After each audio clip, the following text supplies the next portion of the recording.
Hello students, आज का हमारा टॉपिक है फ्लो चार्ट्स, जो हमारे ओ लेवल पाइथन क्लासेस का लेक्चर नंबर 3 है।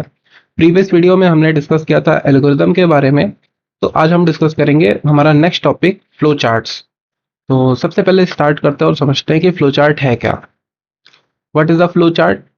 देखो, flow chart is a visual diagrammatic representation of the steps involved in a solving a problem or performing a task.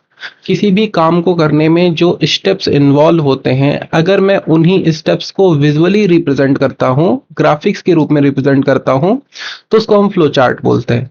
ठीक है। मैंने एक प्रीवियस वीडियो में बताया था कि अगर हम क्या करते हैं, किसी भी प्रॉब्लम सॉल्विंग टास्क को किसी भी प्रॉब्लम सॉल्विंग को मैं क्या करता हूँ, step by step textual represent करता हूँ, तो वो हमारा एल्गोरिदम कहलाता है। तो वैसे ही एल्गोरिदम की जगह पर यहाँ पर हम फ्लो चार्ट पढ़ रहे हैं। तो फ्लो चार्ट क्या है? ग्राफिकल रिप्रेजेंटेशन है। वो टेक्सचुअल रिप्रेजेंटेशन है, इसको ग्राफिकल रिप्रेजेंटेशन बोलते हैं। ग्राफिकल नहीं बोलना चाहते तो हम पिक्टोरियल रिप्रेजेंटेशन भी बोल सकते हैं, या फिर हम इसको सिंबॉलिक रिप्रेजेंटेशन भी बोल सकते हैं। तो किसी भी टास्क को विजुअली सिंबल्स के रूप में, ग्राफिक्स के रूप में, या फिर पिक्चर्स के रूप में हम लोग रिप्रेजेंट करते हैं, तो उसको हम लोग बोलते हैं फ्लो चार्ट। तो इससे एक और डेफिनेशन हम बोल सकते हैं कि flow chart is a graphical representation of a algorithm और प्रोग्राम्स। ठीक है, मतलब कि किसी भी प्रोग्राम या एल्गोरिदम का ग्राफिकल रिप्रेजेंटेशन फ्लो चार्ट कहलाता है। ठीक है। इसका क्या यूज है? It act as a road map for understanding complex logic और वर्क फ्लोज विजुअली। मतलब अगर मैं किसी बड़े प्रोग्राम पर काम कर रहा हूँ, किसी कॉम्प्लेक्स लॉजिक पर काम कर रहा हूँ, तो उसको छोटे छोटे सिंबल्स के रूप में, छोटे छोटे ग्राफिक्स के रूप में इजीली अंडरस्टैंड करने के लिए क्या होता है, बनाया जाता है। मतलब कि हम क्या कर रहे हैं, एक बड़े से प्रोग्राम को छोटे छोटे पार्ट्स में तोड़कर उसका एक फ्लो चार्ट बनाते हैं, जिससे हम उस प्रोग्राम के लॉजिक को, कॉम्प्लेक्स लॉजिक को इजीली अंडरस्टैंड कर सके। ठीक है। तो फ्लो चार्ट यही है, ग्राफिकल रिप्रेजेंटेशन ऑफ प्रोग्राम। अब फ्लो चार्ट को अगर मैं समझाऊं तो एक एग्जांपल से समझाता हूं। जैसे मुझे क्या करना है, मार्केट जाना है और मार्केट से एक पेन परचेज करनी है। तो उसके लिए मैं क्या करूंगा, यहाँ पर मैंने एक फ्लो चार्ट बनाया जिससे हम उसको समझ सकते हैं। देखो, जो भी स्टेप्स मैं करूंगा उनको मैंने यहाँ पर कुछ शेप्स के रूप में रखा हुआ है। जैसे सबसे पहले मैं प्रोग्राम स्टार्ट करता हूँ, मतलब मैं क्या काम करूंगा, go to the shop, shop पर जाऊंगा, पूछूंगा लुक फॉर अ पेन, मतलब कि पेन, पेन के लिए पूछूंगा।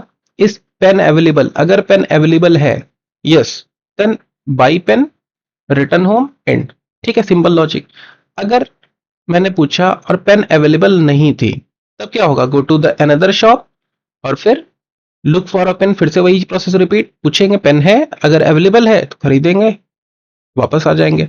और अगर फिर क्या होता है कि फिर पेन अवेलेबल नहीं है, तो फिर से जाएंगे, गो टू अनदर शॉप, फिर से पूछेंगे लुक फॉर अ पेन, मतलब पेन के लिए पूछेंगे, और फिर पेन अवेलेबल है तो यस, और buy pen, return home, end.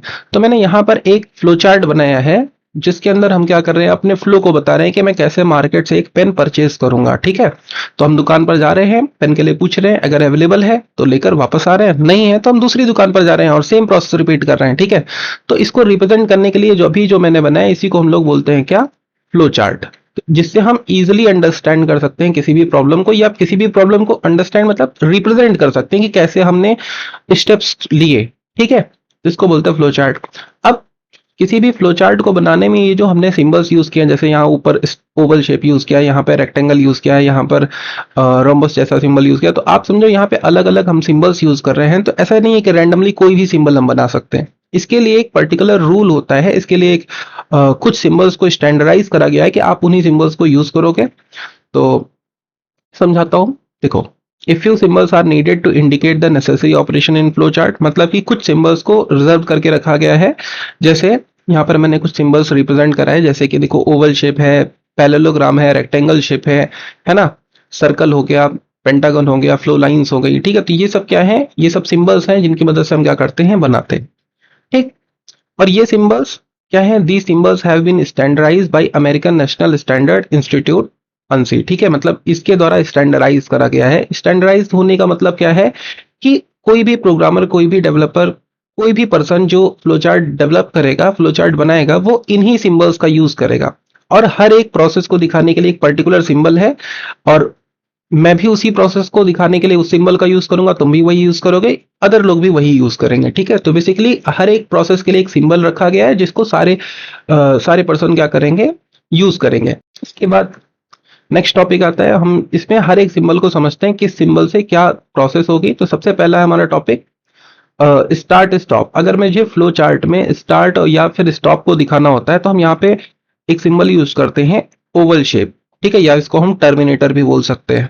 ठीक, ओवल शेप का काम क्या है, represent the start and end of a flow chart. मतलब मैं जो फ्लो चार्ट बनाऊंगा तो सबसे स्टार्ट पर एक ओवल शेप रखूंगा और सबसे लास्ट में एक ओवल शेप रखूंगा, बीच में जो भी हमारी प्रोसेस होगी वो वैसे रहेगी। तो और एक चीज कि जब भी आप एक शेप रखते हो तो उसके लिए वहां पर लेबल रखना होता है। लेबल मतलब इस शेप के ऊपर, जैसे ये शेप बना है तो इसके ऊपर एक कमांड लिखनी होगी मुझे, जैसे मैं इस शेप का काम क्या है, बिकॉज ऑफ कि ये शेप दो चीजों के लिए यूज हो रहा है, स्टार्ट और स्टॉप के लिए। तो आप वहां पर बताओगे कि ये शेप का यहाँ पर क्या काम है। तो जैसे मैं टॉप पर बता रहा हूँ स्टार्ट और यहाँ पर बता रहा हूँ स्टॉप, ठीक है, जिसको हम लोग लेबल बोलते हैं।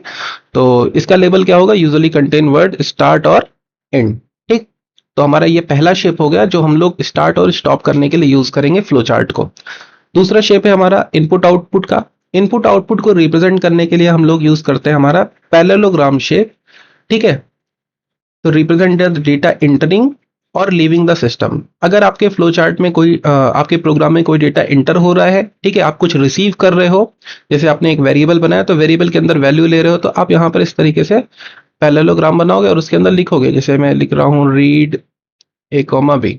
ठीक है, तो मैं वेरिएबल डिक्लेरेशन के लिए, वेरिएबल में वैल्यू रिसीव करने के लिए, या फिर कहीं से भी डेटा आ रहा है रिसीव करने के लिए हम यूज करेंगे, या फिर मुझे अगर डिस्प्ले कराना होगा, आउटपुट देना होगा, तब भी, जैसे कि मुझे कुछ प्रिंट करना है या फिर डिस्प्ले करना है, मैं लिख दिया डिस्प्ले ए को मैं प्रिंट करना चाहता हूं, तभी मैं इसी पैरेललोग्राम शेप का यूज करूंगा। ठीक है, तो इसके लेबल क्या हो जाएंगे, यही कि आप इनपुट और आउटपुट को दिखाने के लिए इसमें जो भी आप स्टेटमेंट्स होंगे वो इनके लेबल्स हो जाएंगे। ठीक, इसके बाद नेक्स्ट शेप आता है हमारा प्रोसेस। प्रोसेस को रिप्रेजेंट करने के लिए फ्लो चार्ट्स में रखा गया है रेक्टेंगल को। ठीक है, अगर आप कहीं पर रेक्टेंगल शेप बनाते हो तो उसका मतलब है कि वो एक प्रोसेस को रिप्रेजेंट कर रहा है, किसी एक एक्शन को रिप्रेजेंट कर रहा है। ठीक है, तो और ऐसा नहीं कि मल्टीपल एक्शन आप यहाँ पर रख सकते हो, it indicates the single step action और ऑपरेशन इन द प्रोसेस। तो कुछ भी आप बना रहे हो, एक सिंगल स्टेप को या फिर एक डिक्लेरेशन को आप रिप्रेजेंट करना चाहते हो तो आप ऐसे रेक्टेंगल बनाओगे। जैसे अगर मैं कहीं पर सम लिख रहा हूँ तो मैं लिख लिया sum equal to A plus B, तो ए प्लस बी का सम मैं स्टोर कर रहा हूँ सम नाम के वेरिएबल में। तो ये क्या हो गया, हमारा एक प्रोसेस हो गया, एक स्टेप हो गया। तो इस स्टेप को दिखाने के लिए हम लोग क्या करते हैं, रेक्टेंगल शेप का यूज करते हैं।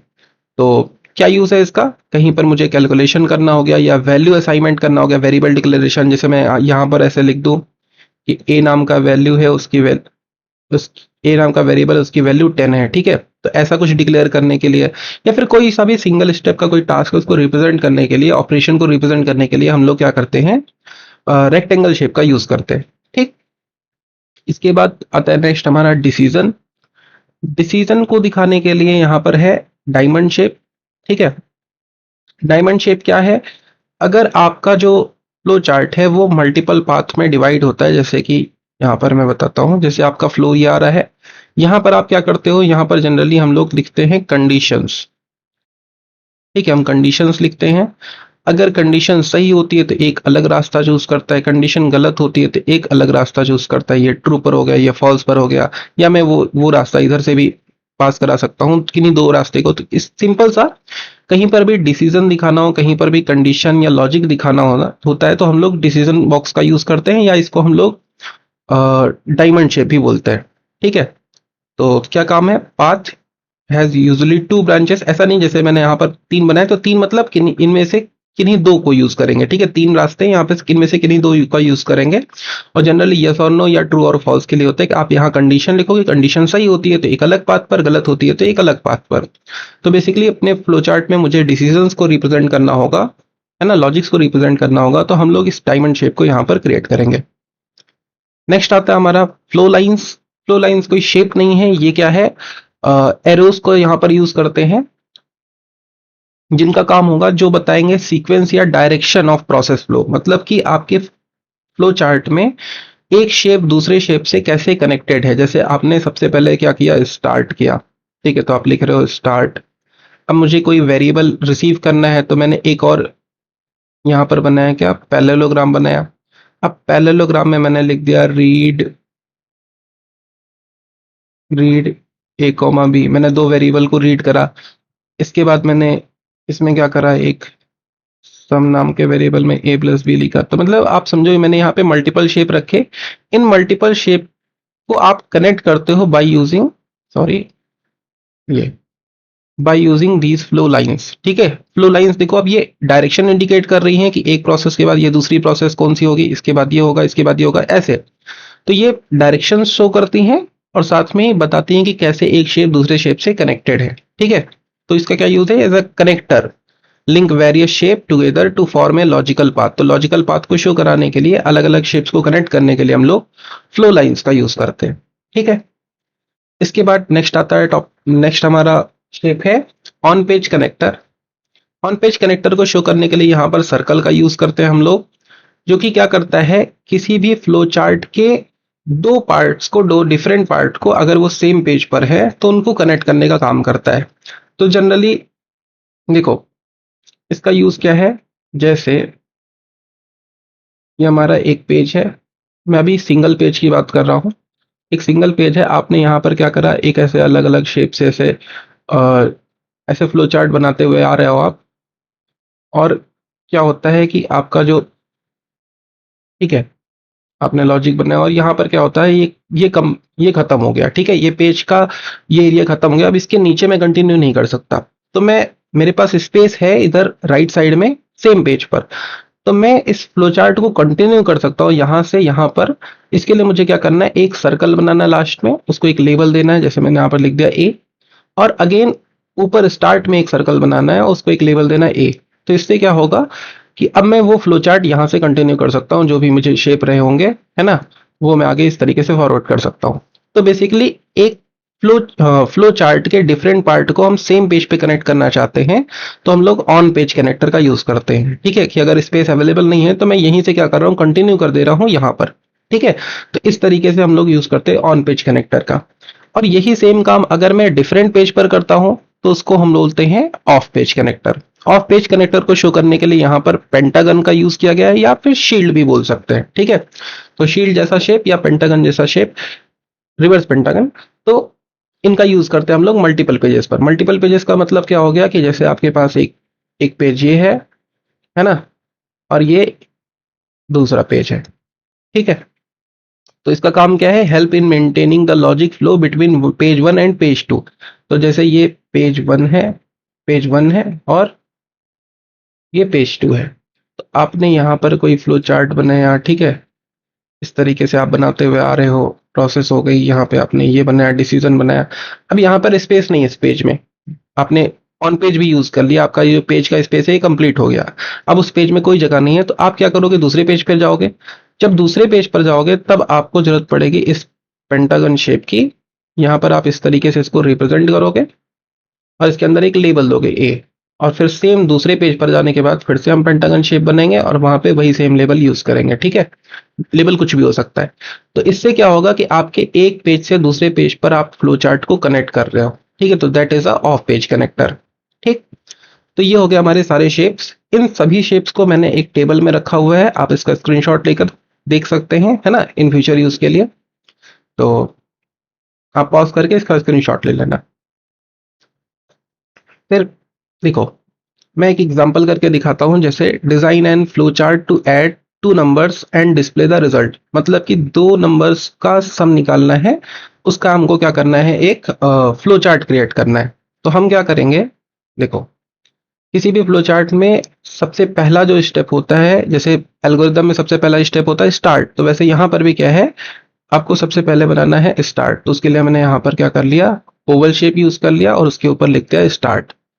दूसरा काम है कि हम क्या कह रहे हैं, हमको हमको क्या करना है, दो नंबर्स को ऐड करना है, उसका रिजल्ट शो कराना है। तो हम यहाँ पर एक इस तरीके से बना ले रहे हैं रेक्टेंगल शेप, जिसके अंदर हम लिखेंगे डिक्लेयर ए बी और सी। तीन वेरिएबल हमने डिक्लेयर कर लिए। फिर हम क्या करेंगे, मुझे दो नंबर का सम प्रिंट करना है, तो दो नंबर वैल्यू रिसीव करते हैं यूजर से, तो एक पैरेललोग्राम बना लेते हैं इनपुट। इसके अंदर हम लिखेंगे रीड ए कॉमा बी। ठीक है, ए कॉमा बी, इनको हम रीड कर लेंगे। और फिर एक रेक्टेंगल शेप, अगेन ये पैरेललोग्राम नहीं है, रेक्टेंगल शेप। यहाँ पे हम लिखेंगे C equal to A plus B. फिर अगेन यहाँ पर हमने इनपुट दिया था, तो यहाँ पर हम क्या करेंगे, एक प्रोसेस करने के बाद जो रिजल्ट आएगा उसको दिखाने के लिए हम लोग आउटपुट लिखेंगे, वहां लिख देंगे डिस्प्ले C। ठीक है, और फिर हमारा काम क्या हो जाएगा, खत्म और स्टॉप। तो ये हमारा क्या हो गया, एक फ्लो चार्ट हो गया 2 नंबर को ऐड करने का। यहाँ पर हमने क्या किया, सबसे पहले स्टार्ट किया। किसी भी, ध्यान रहे कि जब भी हम फ्लो चार्ट बनाते हैं तो उसके अंदर एक एंट्री पॉइंट होना चाहिए और एक एग्जिट पॉइंट होना चाहिए, मल्टीपल नहीं हो सकते। ठीक है, तो सबसे पहले स्टार्ट करोगे, फिर मैंने यहाँ पर वेरिएबल डिक्लेयर करा जो कि एक प्रोसेस है। ठीक है, एक प्रोसेस है, एक एक्शन है। फिर यहाँ पर मैंने पैरेललोग्राम शेप का यूज किया हुआ है। पैरेललोग्राम शेप किस लिए यूज किया जाता है, इनपुट करने के लिए, इनपुट या आउटपुट दोनों के लिए। तो हम इनपुट कर रहे हैं, यहाँ पर हमने बोला ए बी को हम रिसीव करेंगे। फिर यहाँ पर मैंने, शेप सही नहीं बना है, आप इसको ध्यान से समझो, ये क्या है, ये एक रेक्टेंगल है। ठीक है, यहाँ पर क्या हो गया, ये फिर से अगेन एक प्रोसेस है कि सी में हम क्या कर रहे हैं, ए प्लस बी का सम ऐड कर रहे हैं। ठीक है, स्टोर कर रहे हैं, तो हम इसको भी, ये हमारी प्रोसेस हो गई। और फिर हम आउटपुट प्रोड्यूस कर रहे हैं, तो उसके लिए भी हमको क्या लगता है, सेम ही सिंबल पैरेललोग्राम वाला। तो डिस्प्ले करने के लिए हमने यूज कर लिया क्या, वही पैरेललोग्राम सिंबल। ठीक, तो ये हमारा आउटपुट हो गया, और फिर लास्ट में हमारा स्टॉप। तो इस तरीके से हम किसी भी फ्लो चार्ट को क्या करते हैं, डिजाइन करते हैं। आई होप आपको चीजें समझ में आई होंगी। और अभी के लिए बाय। नेक्स्ट लेक्चर होगा हमारा प्रोग्रामिंग लैंग्वेज, जो मैं अगले दिन अपलोड कर दूंगा। ठीक है।